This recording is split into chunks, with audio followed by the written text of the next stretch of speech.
twisted in knots, terrified of the thought of you seeing me.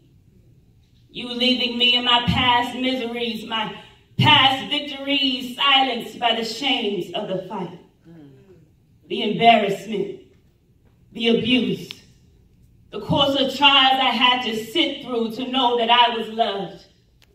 Running away from thy heavenly protections, running to earthly shields that fail me time and time again, standing there naked in the world. Angry at everyone who delivered me pain. Everyone who took pleasure in breaking my trust, I had to stand there. And when standing was too hard, I had to sit. And when sitting grew too tough, I had to lay broken. Laying in unfulfilled promises, laying in exhaustion from holding on to expectations that would have never been met. Exhausted from trying to mold lies into truth with my own hands, fighting. Trying to make this picture not as ugly as it appeared. To make this pain not as painful as it felt. To cover up this story and present to you the without a past me. The me that will admit to going through, but I will never let you know exactly how and where I was tested. The I've got the victory me. The VICTOR. Why?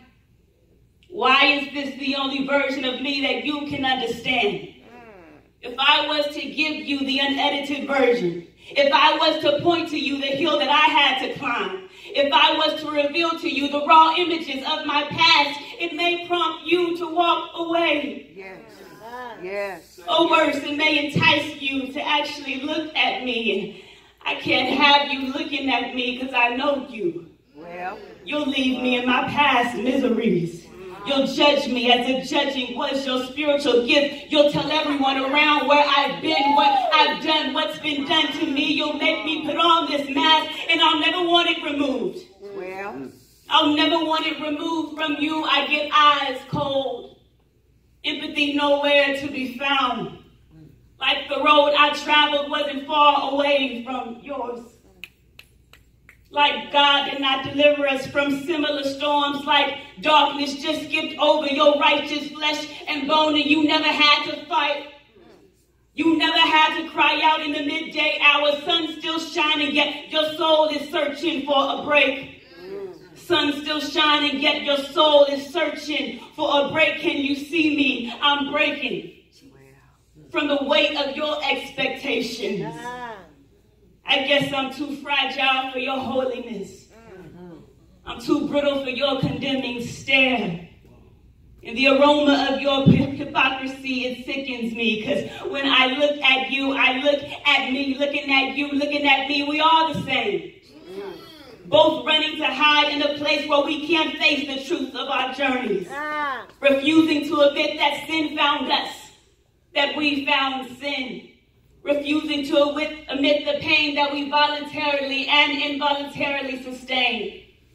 Refusing to admit ourselves into the ER, the emergency room, this altar, and would rather alter our image and impress, pressing the image of a perfect life in the eyesight of everyone who would dare come close. Don't you dare come close before I put on my mask. These masks, they keep us separated from each other. But not only do they keep us separated from each other, they disable us from properly caring for our neighbor who is currently waddling in the darkness that we have been set free from. He's sitting there, not in need of another scripture, not in need of an encouraging word. It's going to get better, brother, just hold on. Not in need of another ear to pour his hurt and his depression into. He needs to see wounds healed over. Yes. He needs to see where the flesh was pierced, but spirit came out strong. Yeah. He needs to see the product of hope. Help me, help you, help us, help him. Remove the mask. On the count of one, God the Father. Yes. On the count of two, God the Son, who the Son sets free is free indeed. On the count of three, the Holy, Holy Spirit. Remove these masks. Set your soul free. God bless you.